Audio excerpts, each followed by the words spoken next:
বিদ্রোহের আগুনে ছারখার নেতা মন্ত্রী মেয়রের বাড়ি। দীর্ঘদিনের পুঞ্জীভূত ক্ষোভ লাভার মতো ছিটকে বেরিয়েছে। নেপালের বুকে যেন রাজনৈতিক ভূকম্পন। ক্ষোভের আগুনে পুড়ে খাক হয়ে গেছে নেপালের একের পর এক মন্ত্রীর বাড়ি। এই পরিস্থিতিতে নেপালের ভবিষ্যতের প্রধান মুখ হিসেবে যখন উঠে আসছে কাঠমান্ডুর মেয়র বালেন শাহর নাম, তখন আরেক মেয়রের পরিণতি সম্পূর্ণ উল্টো, ভয়ঙ্কর। বিদ্রোহের আগুনে পুড়ে গেছে বীরগঞ্জের মেয়র রাজেশ মান সিং এর বাড়ি। প্রাসাদের মতো ঝাঁচকচকে বাড়ির দেয়াল জুড়ে এখন শুধুই অগ্নিচিহ্ন।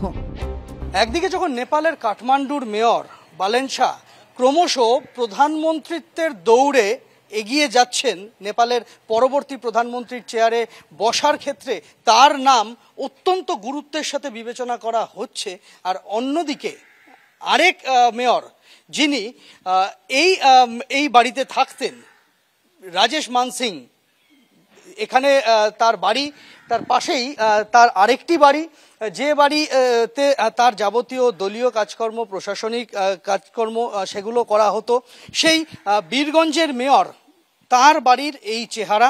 তার দুটি বাড়িতেই ভাঙচুর চলেছে। বাড়ির ভেতরের দিকের অংশ তা কিন্তু প্রত্যেকটা ঘর একেবারে পুড়ে গিয়েছে।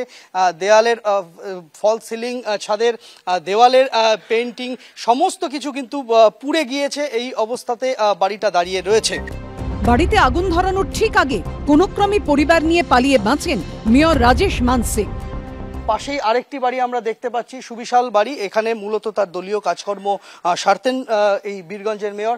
সেই বাড়িতেও কিন্তু একই রকম ভাবে ভাঙচুর করা হয়েছে। দুটি বাড়িতেই এই মুহূর্তে নেপাল পুলিশের তরফ থেকে নিরাপত্তাজনিত কারণে তালা ঝুলিয়ে দেওয়া হয়েছে। মেয়রের মতোই বীরগঞ্জ পুরসভাতেও তাণ্ডবের ছাপ স্পষ্ট।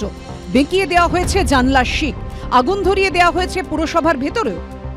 একদিকে যখন বীরগঞ্জের মেয়র রাজেশ মান সিং এর বাড়িতে জনতার ক্ষোভ আছড়ে পড়ে, ঠিক সেই সময় নগরপালিকা অর্থাৎ বীরগঞ্জ পুরসভা, তাতেও কিন্তু সাধারণ মানুষের ক্ষোভ আছড়ে পড়েছিল। আমরা দেখতে পাচ্ছি যে সেই বীরগঞ্জ যে মিউনিসিপ্যালিটি রয়েছে, সেই বীরগঞ্জ মিউনিসিপ্যালিটিতে এইভাবেই এখানে হামলা চালানো হয়, ভেঙে চুরে একেবারে গুড়িয়ে দেওয়া হয়েছে এখানে পুরসভার প্রত্যেকটা বিভাগ। আমরা দেখতে পাচ্ছি বাইরে থেকেই স্পষ্ট যে প্রত্যেকটা জায়গায়, প্রত্যেকটা ঘরে ভাঙচুর চলেছে, প্রত্যেকটা ঘরে তাণ্ডব চলেছে, এবং সেই তাণ্ডবের ছবি কিন্তু এখনো দগদগে অবস্থায় রয়েছে।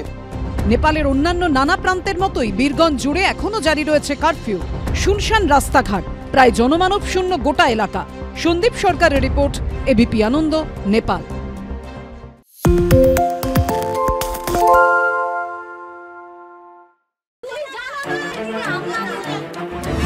বাংলা চেঁচামেচি চায় না, বাংলা খবর চায়। বাংলা খবর, বাংলার খবর।